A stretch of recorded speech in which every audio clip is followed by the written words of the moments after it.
اگر رہنا چاہیں تو چھوڑ کے واپس آ جانا۔ سبحان اللہ۔ آپ نے فرمایا اگر میں اجازت دے دوں تو پھر میری جان نکالو گے؟ کہا جی نکالوں گا۔ تو آپ نے جبریل سے فرمایا اشاروں میں، کیا کہتے ہو، جاؤں یا رہ جاؤں؟ تو جبریل نے عرض کی یا رسول اللہ، اللہ آپ کی ملاقات کے شوق، واہ یا رسول اللہ۔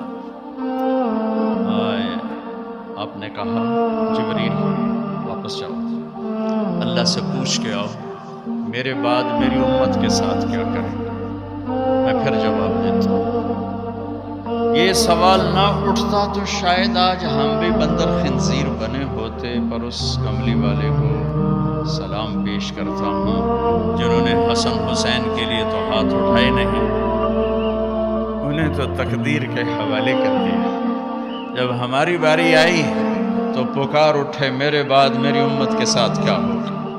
تو جبریل واپس گئے، پیغام لائے کہ اللہ تعالیٰ فرما رہے ہیں اے میرے محبوب، ہم آپ کی امت کو آپ کے بعد تنہا نہیں چھوڑیں گے، مجھے اس کی عزت کی قسم جس نے ہمیں جمع کی اور سن رہا ہے، میرے نبی کی یہ دعا نہ ہوتی تو جو کچھ امت میں ہو رہا ہے، کوئی بندر بنتا، کوئی خنزیر بنتا، کوئی کتا بنتا، کسی پر پتھر برستے، کوئی زمین میں دھسایا جاتا۔ میرے حبیب کے آنسو میرے نبی کی دعائیں ہیں جنہوں نے اللہ کے آئے عذاب پلٹا دیے، الٹا دیے، ہٹا دیے۔ ہائے بھائیو، میرے نبی سے تو پوچھا گیا، پھر جب آپ نے ملک الموت کو اجازت دے دی تو آخری دو لفظ یہ سارا مجمع لے کے چلا جائے، میرے نبی کی وصیت کے آخری دو لفظ، صرف دو نصیحتیں جس میں اپنی 23 برس کی محنت کو نچوڑ کے ڈال دیا، 23 برس کے دکھ درد نچوڑ کے ڈال دیے۔ کہا الصلاۃ وما ملکت ایمانکم، میری امت نماز نہ چھوڑنا، نماز نہ چھوڑنا۔ کراچی میں کتنے فیصد نمازی، سندھ میں کتنے فیصد نمازی، پنجاب میں، سرحد میں، بلوچستان میں کتنے فیصد نمازی؟ الصلاۃ، میری امت نماز نہ چھوڑنا۔ ہے اگلی بات اس سے بھی اوکھی فرمائی، وما ملکت ایمانکم، میری امت کے غریبوں پہ رحم کرنا، میری امت کے نوکر، ملازم، غلام، پسا ہوا، بے بس، مسکین طبقہ، ان پہ رحم کرنا، جابر نہ بننا، فرعون نہ بننا۔ یہ جملے آپ دہرا رہے تھے، الصلاۃ وما ملکت ایمانکم، حقوق اللہ، نماز، حقوق العباد، غریبوں پہ رحم، الصلاۃ وما ملکت ایمانکم، کہتے کہتے کہتے پھر آخری الفاظ تھے الصلاۃ الصلاۃ الصلاۃ، نماز نہ چھوڑنا، نماز نہ چھوڑنا، نماز نہ چھوڑنا۔ اور پھر اللہم الرفیق الاعلیٰ، اے اللہ مجھے اپنے پاس بلا لے، مجھے اپنے پاس بلا لے۔ اور حضرت ام عائشہ رضی اللہ عنہ کائنات کی واحد خاتون ہیں جن کے سینے پر سر رکھ کے کسی نبی نے جان دی ہو۔ میرے نبی، ام عائشہ بیٹھی ہوئی تھی ایسے چوک میں، میرے نبی کا سر یہاں تھا، ذرا سا یوں کر کے ایسے، اور یہاں سر لگا ہوا تھا، سحری و نحری، یہاں سر تھا، اور آپ کے آخری الفاظ تھے اللہم الرفیق الاعلیٰ، اے اللہ مجھے اپنے پاس بلا لے۔ اور آپ کی آنکھیں پھر گئیں، ام عائشہ رضی اللہ عنہ کی چیخ نکلی، باہر آواز گئی، ازواج مطہرات روتی ہوئی اندر آئیں۔ اب اگر صدیق کو پتہ چلا، وہ بھاگے ہوئے آئے، چادر ہٹائی، ماتھا چوما، آنسو کے قطرے ماتھے پر گرے، کوا خلیلا و نبیا و صفیہ، ہائے میرا نبی، میرا خلیل، میرا جگر آج مجھ سے جدا ہو گئے، لیکن آج کے بعد اللہ آپ پہ کوئی دوسری موت نہیں لائے گا، اب آپ کبھی کوئی دکھ نہ دیکھیں گے۔ مسجد میں تشریف لے گئے، مجمع بھرا ہوا، کوئی رو رہا، کوئی چیخ رہا، کوئی خاموش دم بخود، عمر رضی اللہ عنہ تلوار لہرا رہا ہے، کوئی نہ بولے اللہ کے نبی فوت ہو گئے، جو بولے گا میں اس کا سر اڑا دوں گا، جو بولے گا میں اس کا سر اڑا دوں گا۔ ابوبکر تشریف لائے، ممبر پر چڑھے، عمر بیٹھ جاؤ، وہ نہیں بیٹھتا، نہیں بیٹھتا۔ تو ابوبکر رضی اللہ عنہ نے کہا ایھا الناس من کان یعبد محمدا فإن محمدا قد مات ومن کان یعبد اللہ فإن اللہ حی لا یموت۔ لوگو جو محمد مصطفیٰ کی پوجا کرنے والے تھے آج ان کو اللہ نے موت دے دی، اور جو اللہ کے پجاری ہیں ان کا اللہ زندہ ہے، موت سے پاک ہے۔ اور پھر یہ آیت پڑھی وما محمد الا رسول قد خلت من قبلہ الرسل افإن مات او قتل انقلبتم علی اعقابکم، اور دوسری آیت یہ پڑھی انک میت وانہم میتون، سب نے مرنا ہے میرے حبیب، آپ کو بھی موت کو گلے لگانا ہے۔ عمر فرمانے لگے میرے ٹانگوں سے جان نکل گئی اور میں سیدھا یوں نیچے گرا، اور مجھے یقین آ گیا کہ اللہ کے نبی دنیا سے چلے گئے، اور مجھے لگا جیسے یہ قرآن کی آیات آج اتری ہیں، ابھی اتری ہیں۔ حضرت انس نے کچھ عرصہ پہلے یا رسول اللہ، آپ کو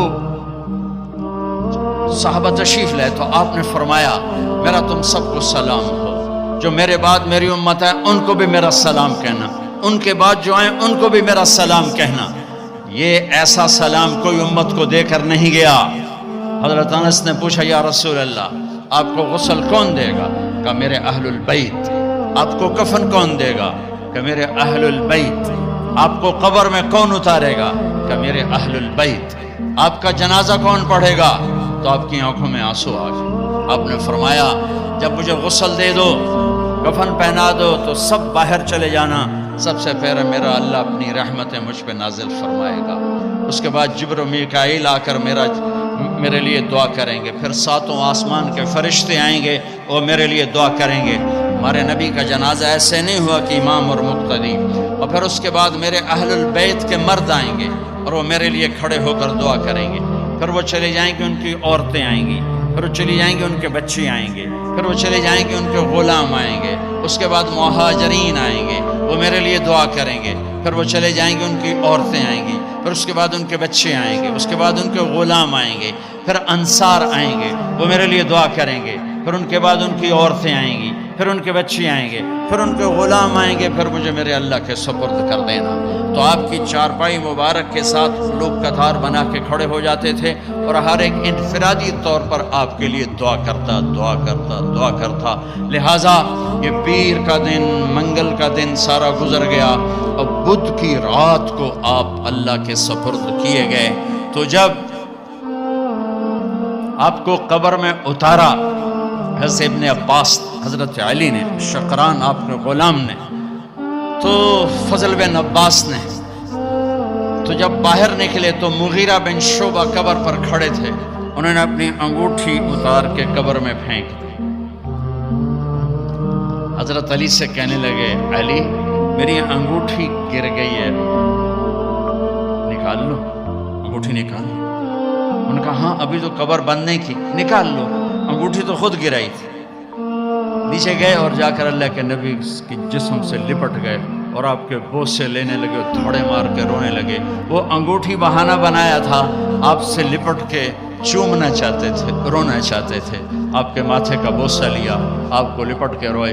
پھر لوگوں نے اوپر سے کہا نکلو نکلو نکلو، تو آخری بندہ جن کا بدن میرے نبی کے پاک بدن سے جا کر لگا وہ مغیرہ بن شعبہ ہیں۔ پھر نکالا گیا، پھر آپ کی لحد تیار کی گئی تھی، وہ مٹی ڈالی گئی۔ جب باہر نکلے تو حضرت انس فرماتے ہیں جناب بی بی فاطمہ رضی اللہ تعالیٰ عنہ کھڑی تھیں، اطابت نفوسکم ان واریتم علی رسول اللہ التراب، کس جگر سے تم نے دو جہان کے رسول کو مٹی میں چھپایا، کس جگر کے ساتھ تم نے ان کے اوپر مٹی ڈالی۔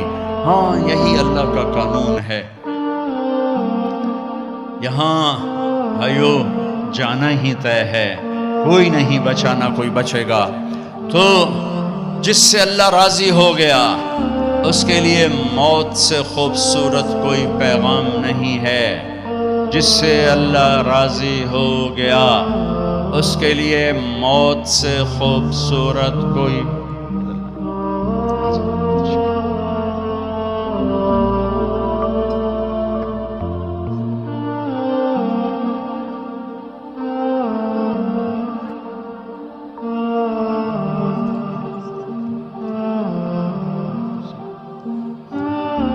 بھائیو اللہ کی قسم اگر اللہ راضی ہے تو موت سے خوبصورت کوئی پیغام نہیں۔ اگر اللہ راضی ہے تو موت سے خوبصورت کوئی پیغام نہیں، اور اگر اللہ ناراض ہے تو موت سے خوفناک کوئی پیغام کوئی نہیں ہے۔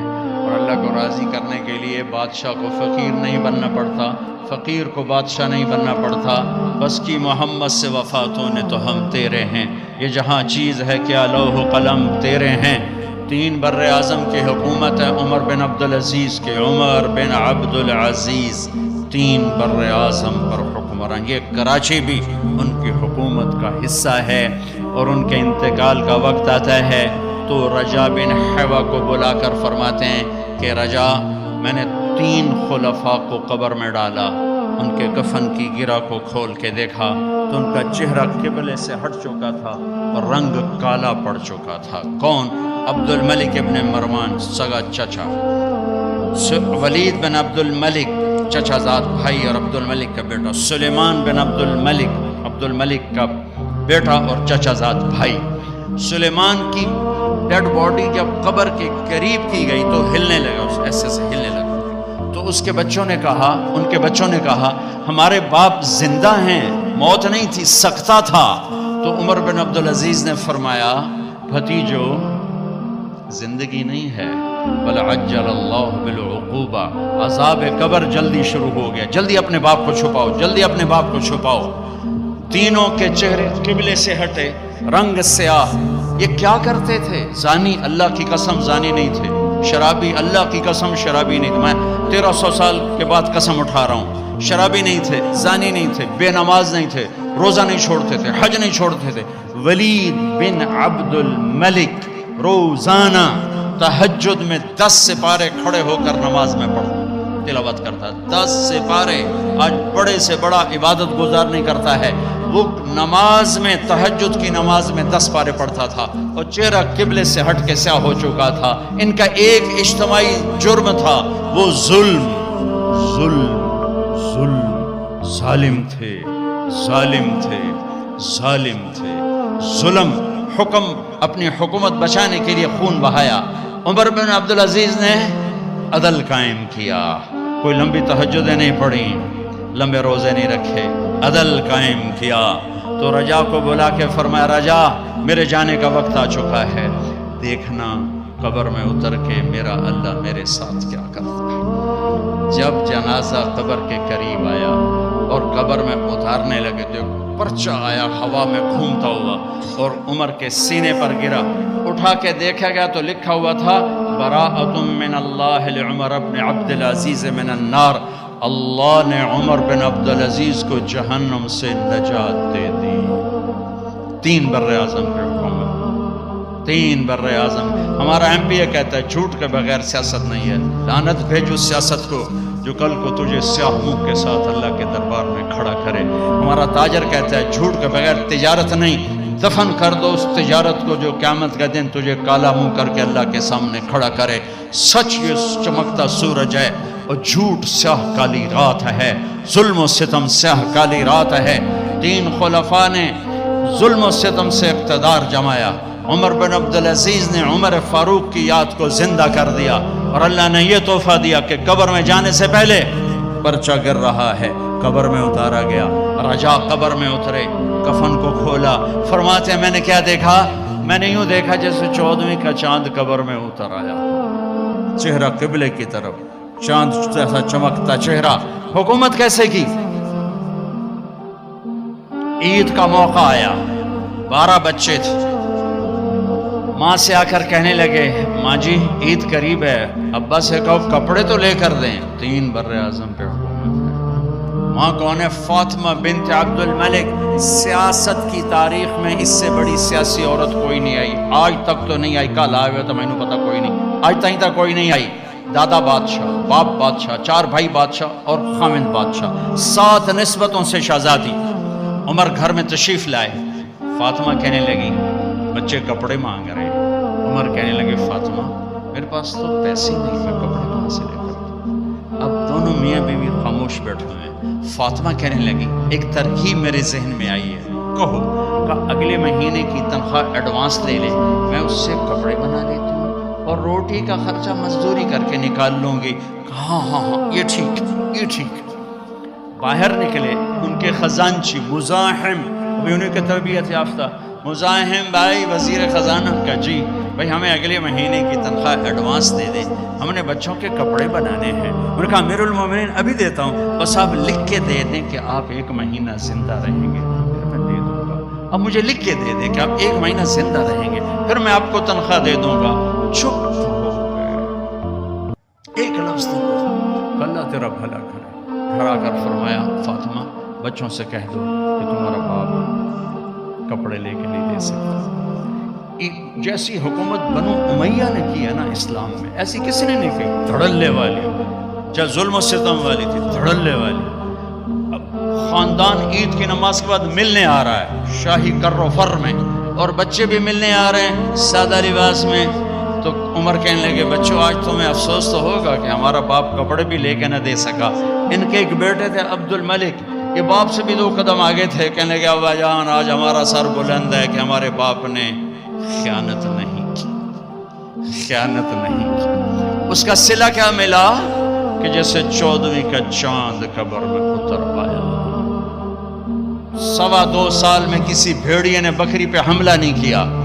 ایک چرواہے کی بکری کو بھیڑیے نے اٹھایا، چرواہا رونے بیٹھ گیا، ساتھی نے کہا رونے کی کیا بات ہے، یہ تو ہوتا ہی رہتا ہے، کہ بکری پہ نہیں روئے، میں عمر بن عبدالعزیز پہ رویا ہوں، مجھے لگتا ہے وہ آج مر گیا ہے۔ کہ وہ کیسے؟ کہ جب سے خلیفہ بنا ہے کسی بھیڑیے نے میری بکری پہ ہاتھ نہیں ڈالا، آج جو یہ بھیڑیا آیا ہے تو مجھے لگتا ہے عمر چلا گیا۔ وہی دن تھا جب عمر بن عبدالعزیز دنیا سے تشریف لے گئے تھے۔ بھائیو وہ تو 3 بر اعظم کی حکومت کر کے کہاں بڑے مقام لے گئے، ہم تو یہ چھوٹے چھوٹے افسر کھڑے ہیں، کوئی سول ہیں، کوئی فوج ہیں، یہ تاجر ہیں، مزدور ہیں، دیہڑی دار ہیں۔ بھائیو اللہ کو راضی کرنا دنیا کا سب سے آسان کام ہے، اس لیے کہ جتنا سوکھا اللہ مانتا ہے اتنا سوکھا دنیا میں کوئی بھی نہیں مانتا۔ ساری زندگی تو بہت تھوڑی ہے، میرا رب کہتا ہے اتنی زندگی دیتا ہوں اور اتنی طاقت دیتا ہوں کہ تو گناہ کرتے کرتے کرتے 7 بر اعظم بھر دے، پھر اوپر گناہوں کی تہ لگا، پیک کرتا جا، پیک کرتا جا، اور پہلے آسمان تک اپنے گناہوں کو پہنچا دے۔ مجھے میرے رب کی عزت کی قسم سارے فرشتے کافر ہو جائیں، سارے شیطان پہلی شیطان ہے، سارے انسان شیطان ہو جائیں، اور یہ درخت کے پتے شیطان ہو جائیں اور مل کر گناہ کریں تو آسمان کی چھت کو نہیں لگ سکتے، پر ایک کراچی کا بندہ بندی، ایک میرے ضلع ملتان کا بندہ بندی اتنے گناہ کرے کہ آسمان کی چھت کو لگا دے، پھر میرا اللہ کہتا ہے بس ایک دفعہ کہنا یا اللہ معاف کر، میں سارے ہی معاف کر دوں۔ میں نے کہیں پوچھنا ہے، میں نے پوچھنا ہے مجھے کیوں کیتا ہے، میں کیتا ہے، میں آپ کیتا ہے۔ میرا رب کہتا ہے مجھے کوئی نہیں پوچھ سکتا۔ جس رب کا اتنا بڑا رحمت کا نظام ہو کہ یہاں سے وہاں تک کے گناہوں کو ایک بول پہ معاف کر دے، اسے راضی کرنا کون سا مشکل کام؟ ہم اس کے سامنے سر جھکائیں، توبہ کریں، معاف کرنا۔ من تقرب الی تلقیتہ من بعید، کسی ناراض کو منانے جاؤ تو استقبال کرتا ہے، آگے بڑھ کے دروازہ کھولتا ہے، وہ تو کنڈی لگا دیتا ہے، نوکر سے کہتا ہے اس کو بھاگ جائے یہاں سے نکل جائے۔ میرا رب کہتا ہے، میرا رب کہتا ہے، میرا آپ کا رب کہتا ہے جو مجھے منانے آتا ہے میں آگے بڑھ کے اس کا استقبال کرتا ہوں۔ آجا میرا بندہ، اتنے تو اڈی کہاں ہے، آجا میرا بندہ، میں تو تیرے انتظار میں تھا کہ تو کب آئے گا اور توبہ کرے گا۔ من تقرب الی تلقیتہ من بعید، میں تو آگے بڑھ کر اس کا استقبال کرتا ہوں کہ میرا بندہ توبہ کرنے کے لیے آ گیا ہے۔ میرے رب کو پسند ہے توبہ، ساری زندگی گناہوں سے بھر کے ایک بول، اور توبہ ٹوٹ گئی گھبراؤ نہیں، پھر کرو، پھر ٹوٹ گئی پھر کرو، پھر ٹوٹ گئی پھر کرو، کہ میرے رب کی قسم، میرے نبی کا فرمان ہے ما اسر من استغفر من عاد فی اليوم 70 مرتا، دن میں 70 دفعہ گناہ کرو اور ہر دفعہ آنسو بہا کے توبہ کرو تو اللہ سے دوستی باقی رہے گی۔ اللہ دوست نہیں، ایک گناہ کر کے اکڑ جائے نہیں کرتا اپے ویکھی جاسی، اس کا معاملہ بڑا خوفناک ہے۔ ساری دھرتی گناہوں سے بھر کے کہ یا اللہ آ گیا ہوں معاف کر، اس کا تو مسئلہ ہی کوئی نہیں، اسی وقت معاف ہو جائے گا۔ بھائیو